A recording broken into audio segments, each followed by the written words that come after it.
જય હિન્દ, જય સંવિધાન। આજે હું તમારી સમક્ષ એક રજૂઆત કરવા આવી રહી છું કે આજે મહાશિવરાત્રિની અંદર કીર્તિ પટેલનો કોઈ જ ઈરાદો નહોતો કે કીર્તિ પટેલને કોઈ ફેમસ થવું હોય કે કોઈ ટીઆરપી જોતી હોય। અરે ભાઈ, કીર્તિ પટેલ ઓલરેડી પ્રસિદ્ધ જ છે। શું પ્રસિદ્ધ? જો કીર્તિ પટેલના નામે કોઈને ટીઆરપી લેવી હોય તો જ કીર્તિ પટેલનો વિરોધ કરજો। અને અત્યારે થઈ રહ્યો છે એ તમારા બધાના ધ્યાનમાં જ છે। હવે મુરગી કુંડની અંદર કીર્તિ પટેલ એકલી તો હોતી નહીં નાવામાં, અનેક વ્યક્તિઓ, અનેક ભક્તો જે લાઈનમાં ઊભા હતા એ જ લાઈનમાં કીર્તિ પટેલ અંદર ગઈ, બરાબર। ઇન્દ્ર ભારતી બાપુ જે પાછળથી મારી જોડે જે બિહેવિયર કર્યો અને મને મુરગી કુંડની અંદરથી એક દીકરીને બહાર કાઢવામાં આવી, એ વેદના મારા સિવાય કોઈ જાણતું નથી। તમામ પબ્લિકની વચ્ચે મારી ઇજ્જત લેવામાં આવી મિત્ર, તમામ પબ્લિકની અંદર એ વેદના મારા સિવાય કોઈ જાણતું નથી। આજે તમારા સાથે એવું બનાવ બન્યો હોય ને તો જ તમને ખબર પડે। અને રહી વાત, જો કાયદા કાનૂન કીર્તિ પટેલ માટે બન્યા છે તો હરેક નાગરિક માટે એ જ બનવા જોઈએ। અને જો તમે મુરગી કુંડની અંદર સાધુ સંતોના સ્નાનની જો વાત કરતા હોય ને કે ઓનલી ફોર સાધુ સંતોને સ્નાન કરવાનું, તો આવડું મોટું બોર્ડિયું છાપવું પડે। શું? હા।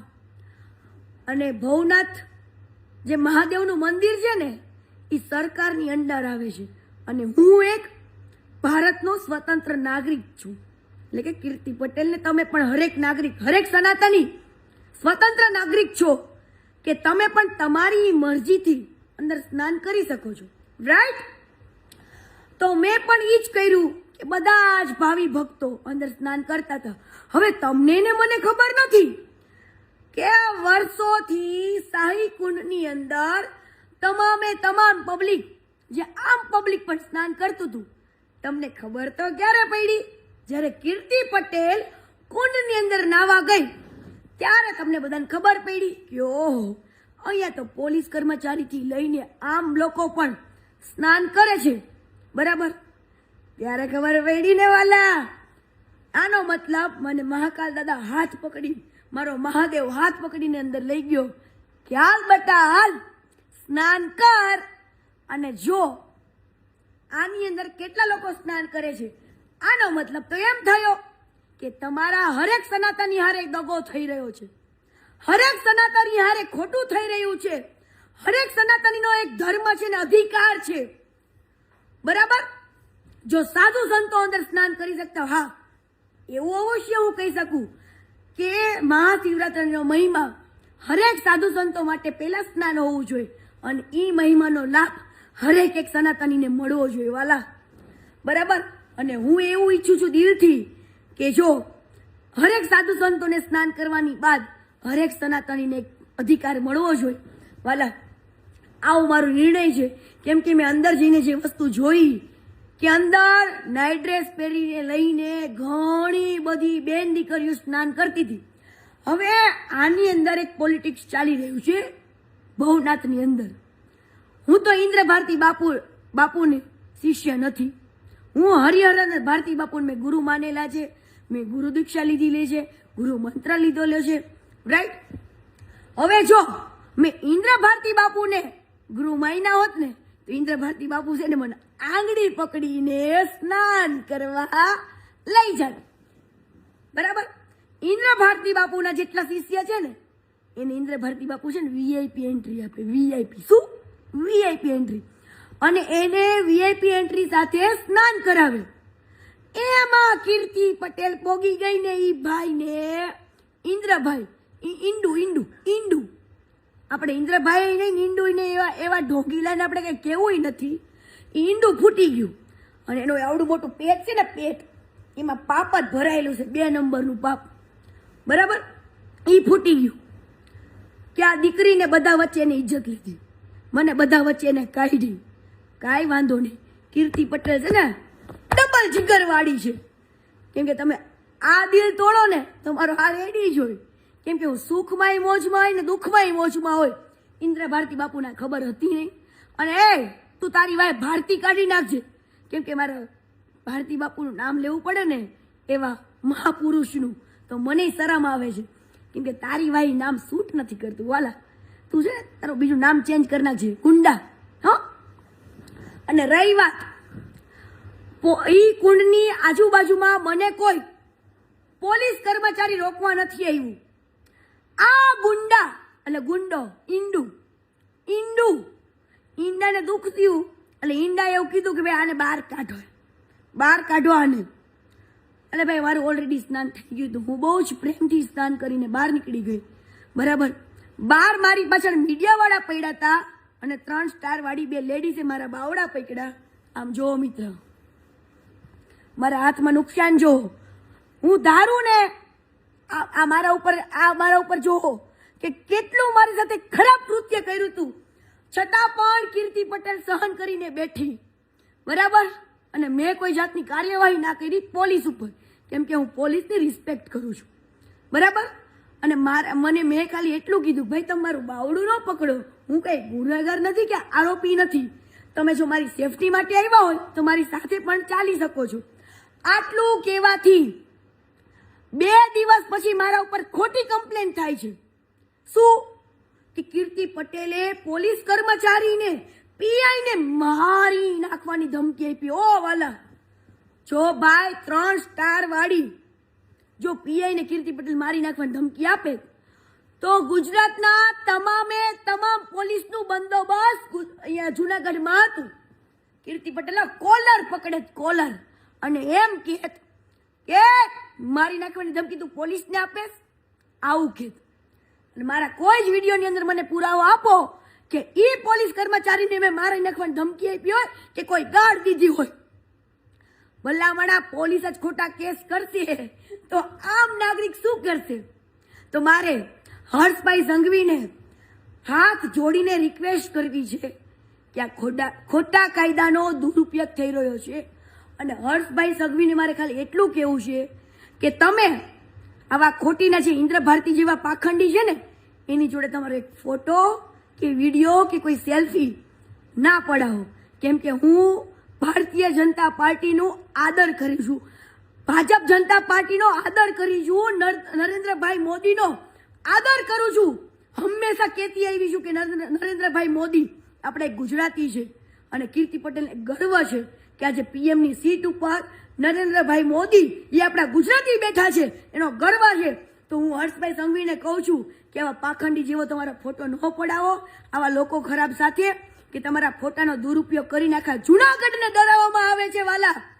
અને હર્ષભાઈ સંઘવીને મારે કહેવાનું કે તમે તો ડ્રગ્સના અને હરેક નશાના ખિલાફી છો. તો જો આશ્રમની અંદર આશ્રમના નામે ઓયો ચલાવતા હોય, આશ્રમ નહીં એક હોટલ તરીકે યુઝ કરતા હોય ને, હું એક ફાઇલ ખોલીને બેઠી છું વાલા, એક ફાઇલ. એટલે આવા લોકો જોડે હર્ષભાઈ સંઘવીને હું 2 હાથ જોડીને એક વિનંતી કરું છું એક દીકરીને નાતે કે આવા લોકો જોડે તમે એક ફોટો ના પડાવો, એક ફોટો નહીં. કેમ કે હું તમારા દિલથી રિસ્પેક્ટ કરું છું હર્ષભાઈ સંઘવીની. આવા અને ભૂપેન્દ્રભાઈ પટેલની એક દીકરી, પટેલની દીકરી એક પોકાત કરી રહી છે કે જો તમારા પટેલ સમાજની દીકરી પર આવું ખોટું થઈ રહ્યું હોય અને ભાઈ એક એનસી ફરિયાદ, હાલો માની લીધું કે મારા ઉપર પોલીસની કામગીરીની અડચણ બનાવવા એક કેસ થયો અને મને રોકવા માટે મિત્ર 6 ગાડીઓ. મારો રામ જાણે છે કે ત્યારે કીર્તિ પટેલને ભગવતીએ કેમ બચાવી ને મારા ભોળિયા નાથે, એ તો મારો રામ જાણે છે. હું મારી ગાડીની દશા પણ તમને બધાને બતાવીશ કે મારી ગાડીની દશા શું કરી છે આ લોકોએ. અરે ભાઈ, જુનાગઢની અંદર એવા ઘણી બેન દીકરીઓના કિસ્સા છે મર્ડરના ને એના, ઓલા સુરજ ભુવાજીના ધારાના કેસના. જો તમે આટલી સ્પીડ રાખી હોત ને, મને ગોતવાની, જો એનસી ફરિયાદમાં કીર્તિ પટેલને ગોતવાની ફરજ તમે કેટલી બધી ફટાફટ નિભાવો છો અને કીર્તિ પટેલ લોકેશન એટલા ટ્રેસ કરો છો ને, એટલી જ જો ફરજ તમે એવી ઘણી બધી બેન દીકરીઓ જેવી કે ધારા ધારાના મર્ડર કેસની અંદર તમે તમારું માઇન્ડ લગાવ્યું હોત ને, પોલીસની ફરજ નિભાવી હોત ને, તો વરસ દિવસ નો થાત. આ સૂરજ ભળવાને ઇન્દ્ર ભારતી બાપુ ખોડામાં સુવડાવે. ખોડામાં આવે ભાઈ. ગુંડા તો શું કરે? ખોડામાં સુવડાવે ને. પણ એ ગુંડા, તારાથી ડરતી નથી હો. તારાથી થાય ને ઈ કરવા માંડવાનું. હું એક હિન્દુની દીકરી છું, હું એક સનાતની છું, અને મને મારો ધર્મ શું છે ને એ મને ખબર પડે છે વાલા. મને મારો ધર્મ અને મારા ધર્મની માન મર્યાદા કીર્તિ પટેલ જાણે છે. કદાચ કીર્તિ પટેલ તો શબ્દથી ખરાબ છે વાલા, પણ ચરિત્રથી નહીં. એ તો મારા ઉપર, મારા ગુજરાતને ભરોસો જ છે. અને આમ જો એસટીન ફાઇલની કરતા પણ ઇન્ડુ તારી ફાઇલ પણ બહુ મોટી છે. અને એવા તારા ચિઠ્ઠા છે ને વાલા, હે, કે તારી હાથ પેઢીઓ યાદ કરશે. હાથ પેઢીઓ તારા બનેલા શિષ્યો પણ એમ કે છે, કેવાને ગુરુ બનાવી લીધો. કેવાને ગુરુ બનાવી લીધો. હે, તારો જે રાજમહેલ બનાવેલો આશ્રમ છે ને, એ આશ્રમની અંદર કેવા કાળા ચિઠ્ઠા થાય છે ને, એ કીર્તિ પટેલ શું આખું ગુજરાત જાણે છે. પણ તારી સામે બોલવાની કોઈની તાકાત નથી. એટલે હર્ષભાઈ સંઘવીને મારે એક રિક્વેસ્ટ કરવી છે કે આવા પાખંડીને, આવા ગુંડાને ભાજપ સરકાર સાવરે નહીં એવી હું હાથ જોડીને વિનંતી કરું છું. કેમ કે હું ભાજપ સરકારની દિલથી ઇજ્જત કરું છું. શું ઇજ્જત કરું છું? અને આજે મારા ઉપર મને રોકવા માટે મારા ઘરે મારા મા બાપના નિવેદનો લેવામાં આવે છે. મારા મા બાપને રાતના 2 વાગે મારા ઘરે જવામાં આવે છે અને નિવેદન લેવામાં આવે છે મારા મા બાપને. તમારું નામ શું, આમ શું, કીર્તિ શું કરે? મારી 5 બહેનોના, મારે 5 બહેનોના ઘરના ના બધાના હું તમારા માંગા લઈને જવું છે તો મારા ઘરે 2 વાગે લઈને જાઉં છો. હે, મારા ભાઈબંધ મિત્રને કિડનેપ કરો છો, મારા ભાઈબંધ મિત્રોને બધાને ભેગા કરો છો. હે, પોલીસ સ્ટેશનમાં ખોટી રીતના હેરાન કરો છો. હવે શરમ આવી જોઈએ, કાયદાનો દુરુપયોગ કરી રહ્યા છો. તમને શું લાગ્યું કીર્તિ પટેલ ડરી જશે ખોટા કેસથી? અરે ભાઈ, પૂરી દો. હિન્દુની દીકરી છું, ડરવા જન્મ નથી લીધો મેં. ડરવા જન્મ નથી લીધો, આજે નહીં કાલે નહીં. બરાબર? આવા પાખંડીઓને બહાર લાવવાના છે. અને હું પોલીસ કર્મચારીને એક દિલથી રિક્વેસ્ટ કરું છું કે તમારું જો આટલું સારું કાર્ય હોય અને તમને જો એક સનાતનની દીકરી ઉપર અને સનાતન આપણા ગુજરાત ઉપર એક ગર્વ હોય તો સનાતનની દીકરી ઉપર ખોટું ના કરતા. કદાચ હું તો છોડી દઈશ પણ મારો મા દાદા નહીં છોડે હો. પેઢીઓ વીખી જશે, પેઢીઓ.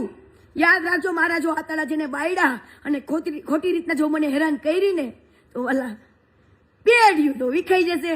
બરાબર?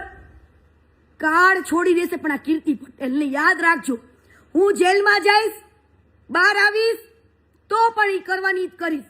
તમે મને ખોટી રીતના જેલની ધમકી નહીં આપતા હો. મને ગર્વ છે કે હું એક હિન્દુ છું. અને જો તમે મને કહેતા હશો કે કીર્તિ આવી, કીર્તિ તેવી, કીર્તિ આમ, કીર્તિ ફલાણું, કીર્તિ ગાળો બોલે, એટલે કયો સંત ગાળો નથી બોલતો? બતાવો. બધાય ગાળો બોલે છે. કીર્તિ પટેલના કદાચ શબ્દ કડવા હશે, ખરાબ હશે, પણ તમે તો આખા ખરાબ છો. આ કીર્તિ પટેલ એટલે નથી બોલવું પડતું. એટલે બોલવું પડે છે કે જ્યારે તમે મારો અરીસો બતાવવા આવો ને ત્યારે મારે તમારો અરીસો બતાવવો પડે. જો ભાઈ, તું કેટલામાં છું, તું જો ને, તું જો. બરાબર? આ તો સનાતન ધર્મની લડાઈ છે ને એટલે આ શબ્દ નથી વાપરતી. બાકી બધું આવડે છે. શું? બધું. ઓકે? જય સનાતન, જય હિન્દુ ધર્મ. અને જો મારા હિન્દુ ધર્મથી તમને એટલી તકલીફ હોય ને તો તમ તારે મારા નામે સર્ટિફિકેટ આપી દેજો કે કીર્તિને કયો હિન્દુ ધર્મ ચેન્જ કરી નાખે. એટલે તમે કયો ને એ ધર્મમાં જવા કીર્તિ પટેલ રેડી છે. બરાબર? જય હિન્દ, જય સંવિધાન, જય સનાતન ધર્મ, જય ગિરનારી. હર હર મહાદેવ.